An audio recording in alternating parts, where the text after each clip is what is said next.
What's up everybody, my name's Cap and welcome back to my office for another VEDO challenge video. Now today is Sunday, which means it's football baby! And we decided, us as a group doing this challenge here, we would do a collaborative topic for today, and that would be our favorite team. And if you can't tell by the hat and the shirt, I'm a Green Bay Packers fan, baby. Always have been, always will be. I bleed green and gold. And fortunately for me, I married a woman who was raised being a Green Bay Packers fan too, so that works out nice in our household. No competition there. We thought we'd do what our favorite teams are and then try to tell you guys why they're our favorite teams.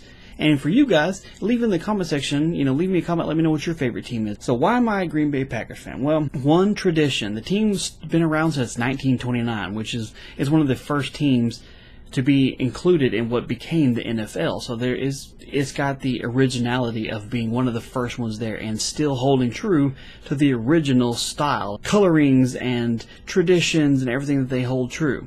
Second, and an important thing is, the team is owned by the town. Every other NFL team in the entire league has an owner, somebody that owns them, somebody who makes the decisions.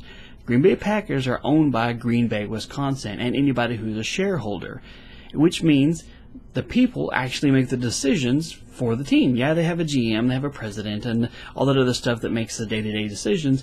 But, for instance, like if they want to try and add a new section to the stadium to put more bleachers and stuff, they don't just say, hey, we're going to go ahead and raise taxes and put this on here. They do a vote for the entire town and let everybody decide, is this something you think you want here?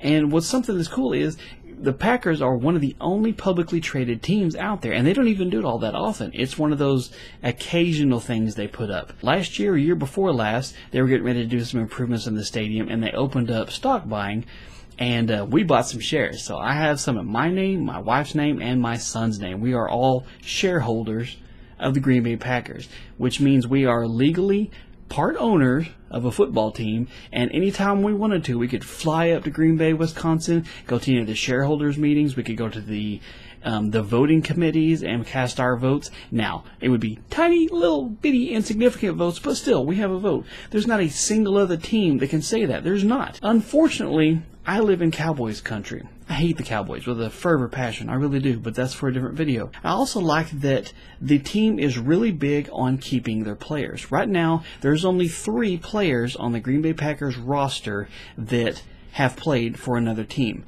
Out of the entire 54 that they have there, only 3 have ever played for another team. The rest of them were drafted or free agent bought onto the team and homegrown. And that's where they all want to stay. It's rare instance to find a Packers player say, hey, I want to go to another team. They just don't do it.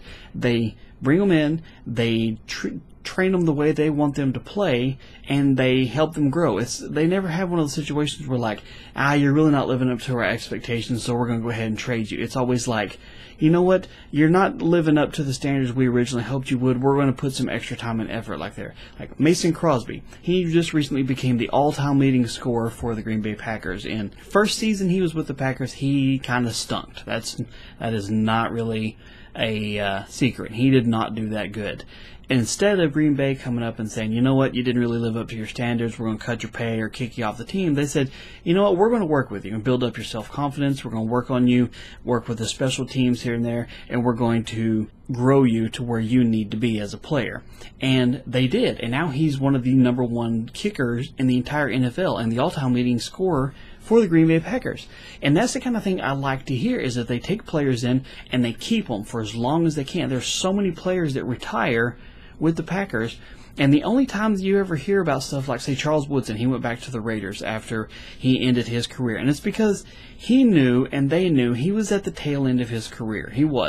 He had a lot of injuries, he wasn't getting his play as much, he was just there. He was at that point, everybody knew it, the fans knew it, he knew it, team knew it, coaches knew it, everybody knew it, but sometimes it's hard to give up on that, and he wasn't quite ready to go. So he bowed out and he allowed them to trade him back to Oakland so he could finish off his days where he originally started before he was drafted to Green Bay.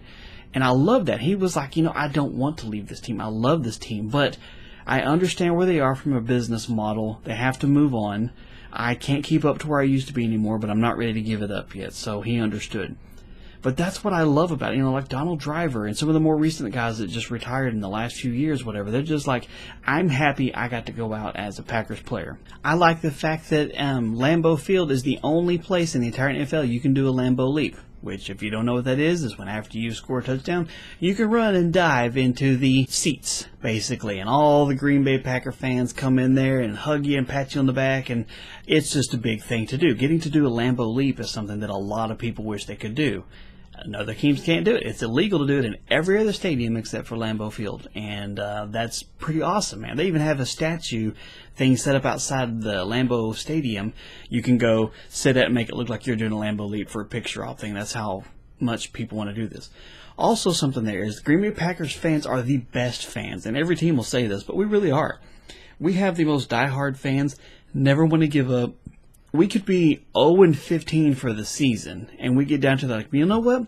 If every team loses 4 times today, we can still make the playoffs. I mean, you don't get that level of optimism with any other team. Recently, the last game they played, marked, 61 consecutive games of completely sold out. I mean, 100% every seat sold out at Lambeau Field for a home game. They said that's a little bit more than 40 years. So for more than 40 years, we have never had a home game, regardless of how well the season's been doing, where we didn't have every seat filled. Also, go look around anytime there's another game plan with there. Look up when they pan the audience, whatever. Look how many different colored jerseys you have. You'll have the home team and you'll have the visiting team, and they're mixed in all over there. And that's that way. I've been to several games here where the Cowboys playing, when Green Bay came over here, and it's a sea of green and gold and blue and silver and blue and white or whatever.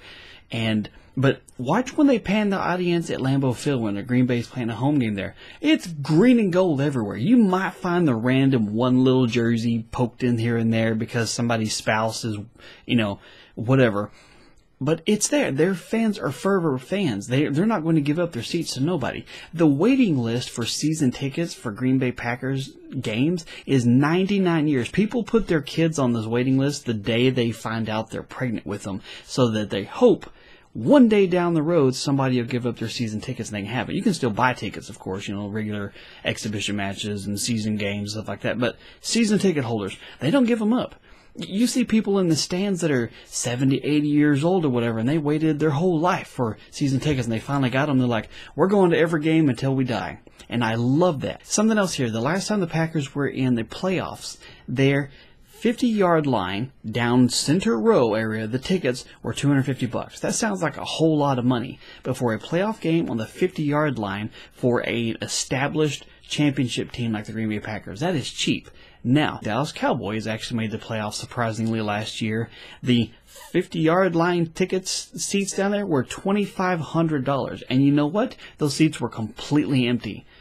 The few times we ever went to the games down there, those seats were astronomical in pricing down there. They were retarded levels of there. And when we were in the game, the entire bottom section around both sides of there was vacant because they are so proud of their tickets. And we're going to jack them up to unreasonable levels. And so nobody buys them. And so there's just empty seats everywhere. Go back to Lambeau Field. Tickets are reasonable prices because they know, hey, we set the prices. We own the team. We're not going to jack the prices up here. We want to go to them. And so they do. Rain or shine. I mean, the Ice Bowl. That's the kind of weather they play in when it gets into winter weather and stuff. If you've ever seen any of the, late December, early January games or whatever, it is freaking cold there. And these guys, like Soldier Field for the Bears and where the Giants play, whatever, open field, those are like the worst places to play. And these Iron Men get out there and bust their humps every single time, regardless of what the weather is, and I love that. They don't have this nice big pretty air-conditioned dome with artificial turf and padding underneath it and everything to try and, make it nice and easy for them. No, they play rugged Iron Man football. I love the Green Bay Packers. Always have, always will. And that's just a few of the reasons there. Like I said, the tradition of them being around for so long. It's called Titletown. The Super Bowl trophy is called the Vince Lombardi Trophy, named after Vince Lombardi with the Green Bay Packers. They are a key piece of the NFL history. You can't have history of NFL without Green Bay Packers. They won the first 2 Super Bowls. The famous Ice Bowl, that was them. There's so much that they have a piece of there that no other team can claim, and I love being a part of that. So anyway, that's why I like the Green Bay Packers. I want to hear why you like your favorite team in the comment section below. Hopefully this video wasn't too terribly long. You guys have a good one, and I'll catch you later.